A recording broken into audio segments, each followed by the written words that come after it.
Et salut à tous, c'est Laco. Alors le 15 juillet, j'ai décidé de faire un déménagement chez mes Lassus SP Noir. Alors des Lassus, vous savez, c'est assez compliqué à faire déménager. Généralement, je le fais en force, je vide le tube dans l'ADC, je le retire et je mets le nouveau nid. Alors là, j'ai décidé de faire la manière tranquillou bilou. On va prendre ce nouveau nid que j'ai reçu de Antworld. Grand merci à toi, il est vraiment magnifique. Alors on va lui rajouter un petit tuyau de liaison. On va relier ça à notre ADC et voir ce qu'il se passe. Est-ce que nos Lassus SP Noir vont emménager rapidement? Vais-je devoir employer la manière forte? Ça, vous allez le savoir tout de suite. Alors pour ça, on va déplacer le liquide sucré. J'ai rajouté bien sûr de la nouvelle paraffine autour de mon ADC pour que les fourmis ne s'envolent pas hors de l'ADC. Et bien sûr, je vais relier le nid par le connecteur. Alors le petit problème avec les ADC généralement, regardez, c'est que le tuyau se fixe assez haut par rapport à la dalle. Alors c'est un peu embêtant pour les déménagements, pour les déplacements des fourmis. Il faut souvent rajouter des petits obstacles, des petites marges, des bouts de bois pour qu'elle y accède rapidement et facilement. Mais bon, là j'ai mis ça, ça va aller. Petit info pour ceux qui font des nids, qui font des ADC, essayez de mettre les ouvertures au plus proche de l'ADC pour faciliter l'arrivée des fourmis. Alors voilà, là j'ai fait le premier branchement, le tube, le voilà, il est bien rempli de fourmis. Et voilà, le problème c'est que le nid du coup est un peu bas, alors pour rendre le tuyau un peu moins déclive, je décide de rajouter des petits patins autocollants sous mon nid, afin qu'il soit à la même hauteur que le tuyau et le tube sera vraiment horizontal. Voilà ce qu'il en donne pour notre setup. Alors je rappelle que Antworld m'a fourni ce nid avec un nid un peu plus grand. J'ai décidé de prendre le plus petit pour l'instant. Il est hydraté avec une bonne quantité d'eau qui va venir par décantation. Ça va venir comment dire, par capillarité plutôt, de la mousse, hydrater le nid. Et là j'ai décidé d'y passer mon câble chauffant dessus pour attirer les fourmis dessus. Alors après l'installation, j'ai rien vu de bien foufou ici à vous filmer, ça reste vide. Donc pour l'instant, rien de bien intéressant durant cette première demi-heure. Au bout d'une heure, je repasse et regarde qui je vois dans le nid. La première fourmi qui fait ses petites balades. Elle vient observer tout ça, regardez s'il y a de l'humidité. Elle est attirée, je pense, surtout par la nouveauté de l'ouverture et par la chaleur qui est produite par le câble. Le câble passant ici, je l'ai passé aussi par en dessous un peu pour rajouter de l'humidité dans le nid. Mais pour info, je vous conseille de toujours chauffer par au-dessus pour éviter la condensation.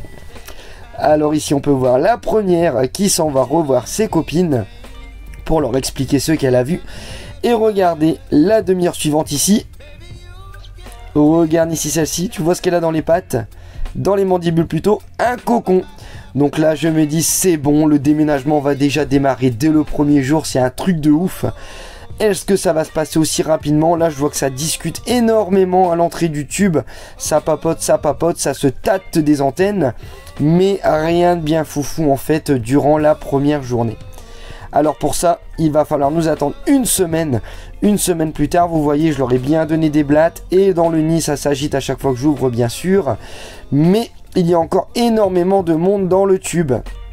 Alors on va regarder ce qui s'est passé au niveau du nid. Que s'est-il passé? Y a-t-il du changement? Et oui, les premières ouvrières ont décidé d'amener les premiers, surtout les premiers cocons. Alors pourquoi les cocons? Parce que là c'est là qu'il y a le câble chauffant. Ça va sûrement les forcer à éclore et à donner des naissances pour la nouvelle colonie. Regarde ici ce qui nous permet de faire des magnifiques images en macro. Et ici on arrive à J+12. Alors J+12 on n'est pas beaucoup plus loin, hein, bien sûr. On est à quasiment une petite semaine et demie.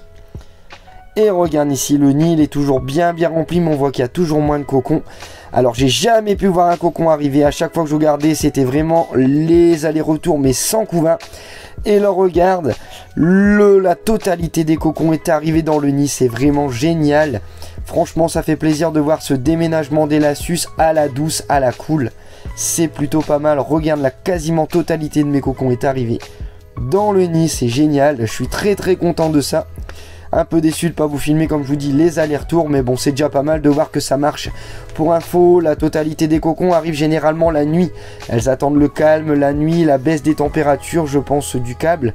Elles repartent qu'il y a moins d'activité dehors, je suis pas là à me balader, à les embêter. Et là elles viennent en ramener tout le monde dans le nid. Donc franchement ça fait plaisir. Regarde ici, elles ont ramené aussi pas mal de petits morceaux de coton, je pense, pour ramener de l'humidité dans le nid. Voilà, c'est vraiment génial. Comme tu peux voir ici, il y a pas mal de larves qui étaient arrivées ici. C'était en fin de journée après l'arrivée des cocons que je t'avais filmé. Donc ça, c'est plutôt pas mal. Je suis vraiment très fier de moi de ne pas les avoir brusqués. Comme quoi, quand on attend, regarde ici.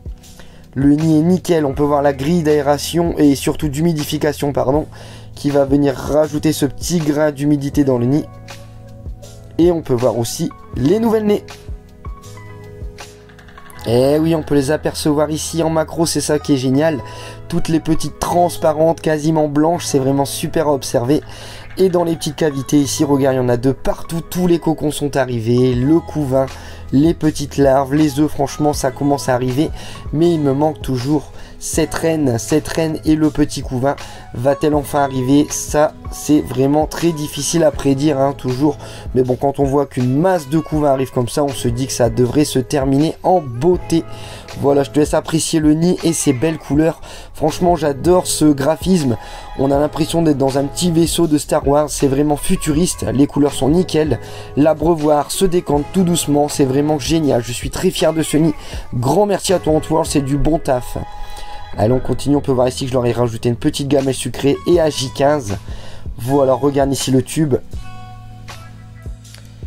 Et ben oui, comme tu peux voir, il est vide de chez vide. Et regarde le nid, il a été rempli. Alors là, qui dit grosse agitation, dit Madame Lagine est arrivée. Ça y est, la voilà dans le nid. Après une bonne quinzaine de jours sans forcing, Madame Lagine a décidé de rejoindre toute sa belle petite famille qui va donner pour quelques jours. Et j'espère qu'elle va se remettre à répondre car il y avait déjà un très beau couvain. J'ai vu qu'il y a quelques très petites larves, désolé mais c'est ceux qui venaient du tube. Donc maintenant l'acclimatation, on va dire qu'elle est faite. Je vais pouvoir enfin retirer le tube de l'ADC et profiter pleinement de ce grand nid. D'ailleurs si toi aussi tu kiffes, n'hésite pas à mettre un petit message pour Antworld et d'aller les voir. Et mon petit doigt me dit que j'ai 2 ADC dans ma boîte aux lettres qui m'attendent durant mes vacances. D'ici là, abonne-toi pour voir la suite et bisous bisous.